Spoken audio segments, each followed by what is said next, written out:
Land-based engineering covers a lot of different areas within it. Is a heading land-based engineering. Agricultural machinery in particular is the one we're going to follow today. Agricultural machinery, forestry machinery, Emma alluded to that earlier on, some of the equipment that's used on the forestry, ground care equipment, garden equipment, dairy equipment, grain drying, construction equipment, and so on. So there's a whole raft of specialisations within land-based engineering. So we're drilling down here, just to give you a feel for the type of things we're talking about, and Sandy had a couple of shots of some big pieces of equipment and machinery. Agricultural tractors, and I'm sure you've all seen them on the road and cursed them at times when they come thundering down the road with a great big trailer on. Ooh. Tractors, and you can see the size of them, and I know you'll have met them on the road, but you may have been to the Royal Highland Show. It's an ideal opportunity to go and see some of the sizes of some of these pieces of equipment and stand beside them. Sheena said we've got a tractor and a machine out the back, which we will be going out to have a look at, and just give you a feel for the size of it and the types of bits of equipment that's on it, what it's capable of doing. Combine harvesters. Again, I'm sure you've all met them on the road at the harvest time. They're all getting bigger headers, electronically controlled. I'll come on to that in a moment. Big round balers, just to give you a feel for some of the machinery. Big round balers, I'm sure you've all seen these bales in the field, wrapped up in silage, wrap, net, etc. Sprayers, some of them mounted onto the back of tractors, some of them self-propelled. Sandy mentioned a one-pass system. I've got a shot of a one-pass system as well. And these are machines where in the past they would have one tractor perhaps cultivating, another one harrowing, another one sowing, and another one perhaps spraying. These machines that we're looking at as a one-pass system, one man operating a machine that's cultivating, that's seeding, putting the seed down in the ground, it's harrowing at the back, it's got a tank in the front that may well feed fertiliser down all at the same time. So there's a whole number of operations being carried out as a one-pass system. We will come on to the technicalities of some of these. We've got telehandlers within land-based engineering. And agriculture, of course, all of these are within agriculture. What I'm really coming on to is the engineering side. And it's one thing being able to drive all of these machines as operators and use them, but it's what happens when they go wrong, because we're building up to how highly technical these machines are. Forklifts used on farms, that type of wheel, so they're only used on the farm and the concrete. All-terrain vehicles, ATVs as they're known, and becoming, certainly in our sort of area up in the hill land, a very useful piece of equipment. Emma mentioned some of the machinery on the forestry side. Again, this all comes within land-based engineering. And that type of machine will grab the tree, it'll cut the tree, it'll turn it over, it'll shred the branches off the tree, it'll chop it at the given length. Could be whatever length.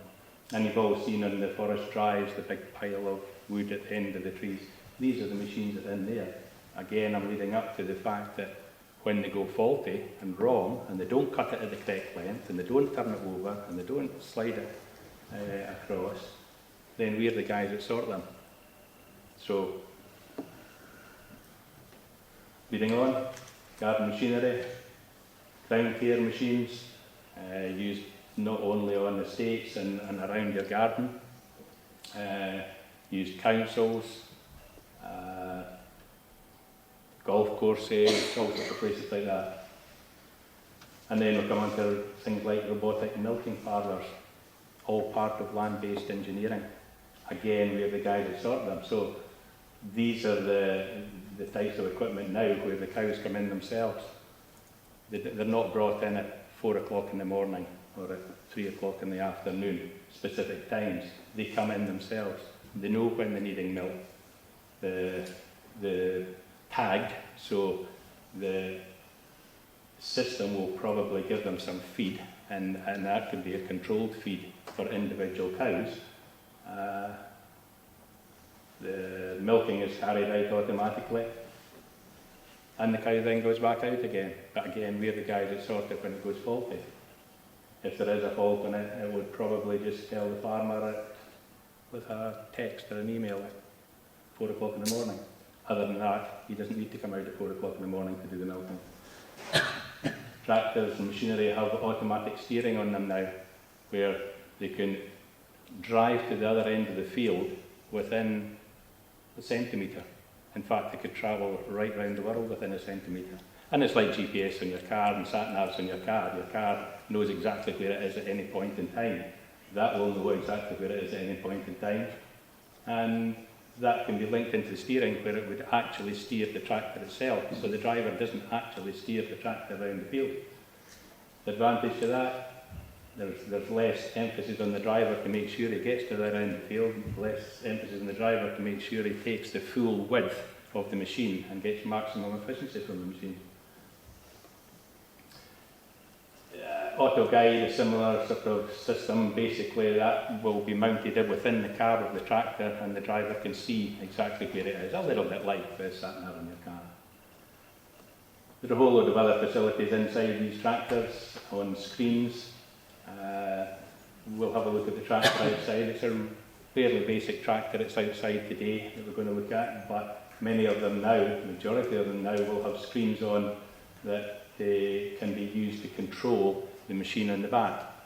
Because it's not just the tractor, as I was trying to point out earlier, it's a whole range of machines and implements that go behind the tractor.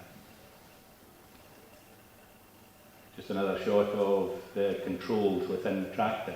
Quite high tech. It's almost getting like aircraft cockpit style. But most of these things are done electronically. The driver can control all of that from the farm. From the tractor. It was mentioned earlier on about the amount of fertiliser they may want to put on at any point in time, and that can be altered and changed as he's going round the field. It will automatically do that. If the combine detects that there's very little yield at a particular part in the field, then it may be with a soil sample that he decides he's needing extra fertiliser or nitrogen at that particular part of the field. That information would then be fed on to the fertiliser spreader or the sprayer, which in turn would increase the fertiliser at that point in the field. So that information and data transfer can then be transferred between, as I said already, the combine harvester, for example, where it feeds it back to base and says that the yield is less at that point in the field. And that information can then be fed back to another piece of equipment, as I said, perhaps the fertiliser spreader. Which leads us on to precision farming. And precision farming really is passing that information, because we're able to detect what information that all of these machines give.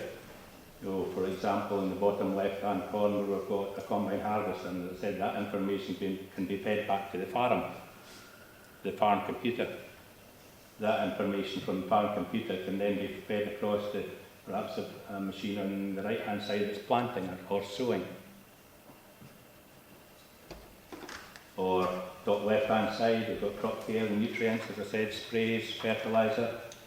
So that information can be fed now and data transferred between all of these different sources and computers. We've got an increasing use of drones nowadays. Drones traditionally, as you know, were used by the services, the army, Afghanistan, etc. There's an increasing use of drones for taking photography now, we all know that.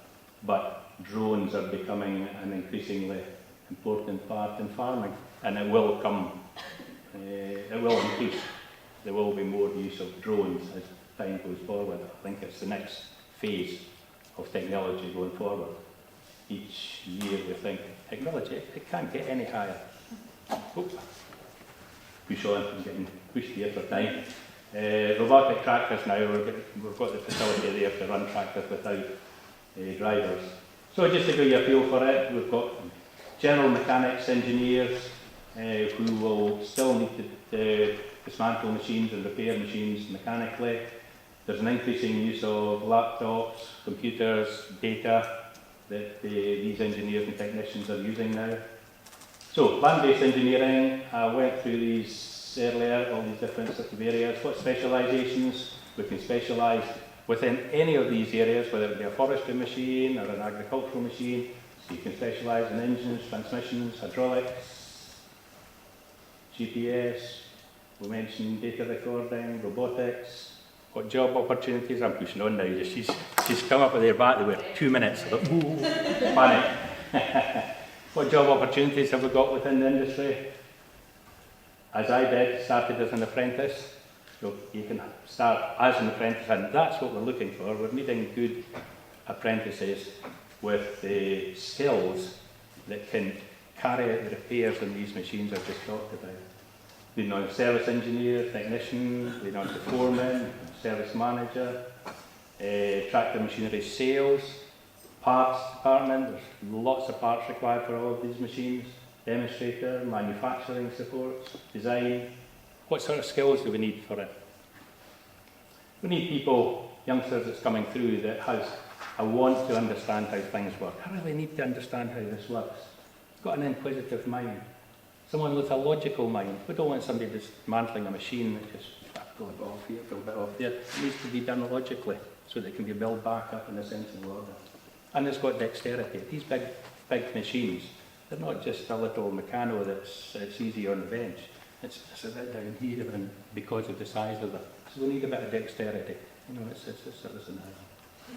Someone with initiative that can work on their own, flexible to work demands, seasonal demands. It's a very seasonal business we're in, and we're very, very busy in the harvest time, and can be a lot quieter in the winter time. Need to be a team worker, but also needs to be a lone worker. He gets sent out to the field on his own to work and repair a machine, and there is no one else there. So we've got a big risk consideration here on our risk assessment, but he's still got to repair that machine on the field on his own.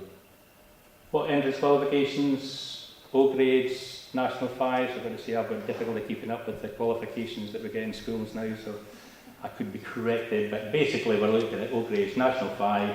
We need maths, English, physics. I hope from what I've said you get a feel for the type of thing that we're looking for. But we are the guys that repair these when they go faulty. And we need highly skilled people to drive them, as Sandy would suggest earlier on. So maths, English, physics, national 5, plus some other engineering related subjects, engineering, science, crafts, IT. Career qualifications, MA, model apprenticeship, SVQ level 2 and level 3 would be the norm for most technicians, and then you would lead on to manufacturer's technical courses, professional qualifications, LPA, so it's equivalent to the gas safe. You can equate it to that, so we can have an LPA up to level 4 and of course degree level. What colleges can we use?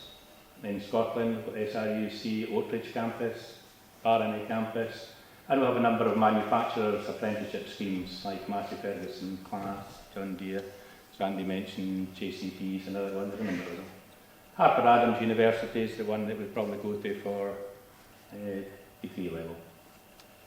Further information, BAGMA, which I said I was president of, that is the Distributors Association. The Institute of Agricultural Engineers is the professional institute, which the person would probably become a member of the Institute of Agricultural Engineers, and the AEA, which is the Manufacturers Association, and that would be the Agricultural Engineers Association. So these three associations will all give guidance to the career that we're talking about. And there is a good website, www.landbaseengineering.co.uk.